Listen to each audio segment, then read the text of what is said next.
بچ کے چلتا ہوں، تمام اونچے درختوں سے بچ کے چلتا ہوں۔ میں جانتا ہوں کہ سایہ کسی کے پاس نہیں۔ جب راستے میں کوئی بھی سایہ نہ پائے گا، جب راستے میں کوئی بھی سایہ نہ پائے گا، یہ آخری درخت بہت یاد آئے گا۔ جناب صدر، محترم اساتذہ کرام اور میرے عزیز ساتھیوں، السلام علیکم۔ آج کی اس عظیم الشان اور پروقار تقریب میں مجھے جس موضوع پر لب کشائی کا موقع ملا ہے اس کا عنوان ہے شجرکاری کی اہمیت۔ صدر وقار، درخت لگانا صدقہ جاریہ ہے۔ روئے زمین پر پھیلے سرسبز و شاداب درخت اور پیڑ بنی نوع انسان کے لیے قدرت کا انمول تحفہ ہے۔ درخت اللہ تعالیٰ کی وہ نعمت ہے جو موسمیاتی تبدیلی کا باعث بنتے ہیں، ماحول کو صاف اور تر و تازہ رکھتے ہیں، انسانی جسم اور ذہن پر اچھے اثرات مرتب کرتے ہیں، ذہنی دباؤ کم کرتے ہیں اور طبیعت کو حشاش بشاش رکھتے ہیں۔ جس پیڑ کے سائے میں تھکن دور ہو میری، جس پیڑ کے سائے میں تھکن دور ہو میری، سوکھا ہی سہی وہ مجھے درکار وہی ہے۔ صدر علی وقار، شجرکاری کی اہمیت کا اندازہ اس بات سے لگایا جا سکتا ہے کہ درخت زندگی کے ضامن ہیں۔ یہ نہ صرف جانداروں کے لیے آکسیجن مہیا کرتے ہیں بلکہ درختوں اور پودوں کے ذریعے خوراک کی زنجیر وجود میں آتی ہے۔ پھلوں کا حصول ہو یا ادویات کا، کھیل کا میدان ہو یا ایندھن کے لیے لکڑی، جانوروں کی خوراک ہو یا جانوروں کا مسکن، ہر جگہ درخت ہی کام آتے ہیں۔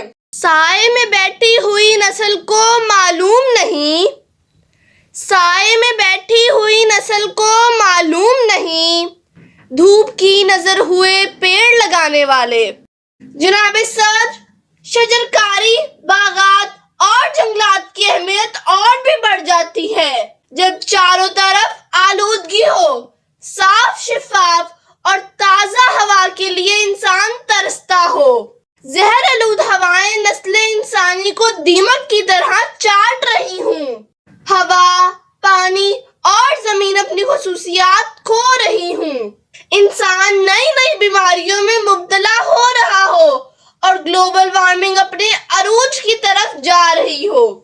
ایک دو پیڑ ہی سہی کوئی خیاباں نہ سہی، ایک دو پیڑ ہی سہی کوئی خیاباں نہ سہی، اپنی نسلوں کے لیے کچھ تو بچایا جائے۔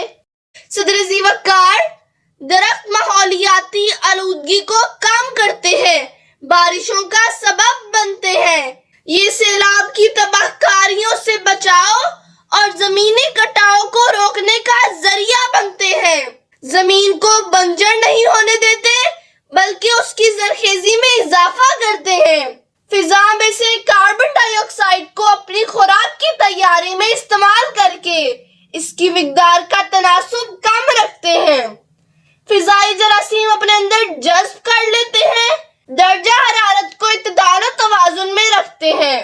اس کے علاوہ درخت شور کی آلودگی کو بھی کم کرنے میں مددگار ثابت ہوتے ہیں۔ ہم تو محروم ہیں سالوں کی رفاقت سے مگر، ہم تو محروم ہیں سالوں کی رفاقت سے مگر آنے والوں کے لیے پیڑ لگا دیتے ہیں۔ صدر علی وقار اور سامعین محفل، آئیے ہم سب مل کر عہد کریں کہ ہم میں ہر کوئی اپنے حصے کا پودا لگائے گا، پودا ہی نہیں بلکہ پھلدار درخت، تاکہ ہماری آنے والی نسلیں اس درخت کے پھل کھا سکیں اور چھاؤں میں بیٹھ سکیں۔ درخت لگانے سے ہمارے ملک میں ماحولیاتی آلودگی کم ہوگی اور گلوبل وارمنگ کے اثرات بھی کم ہوں گے۔ اسی کے بچوں کو چھاؤں ملے گی، اسی کے بچوں کو چھاؤں ملے گی، یہاں اب جو شجرکاری کرے گا۔ شکریہ۔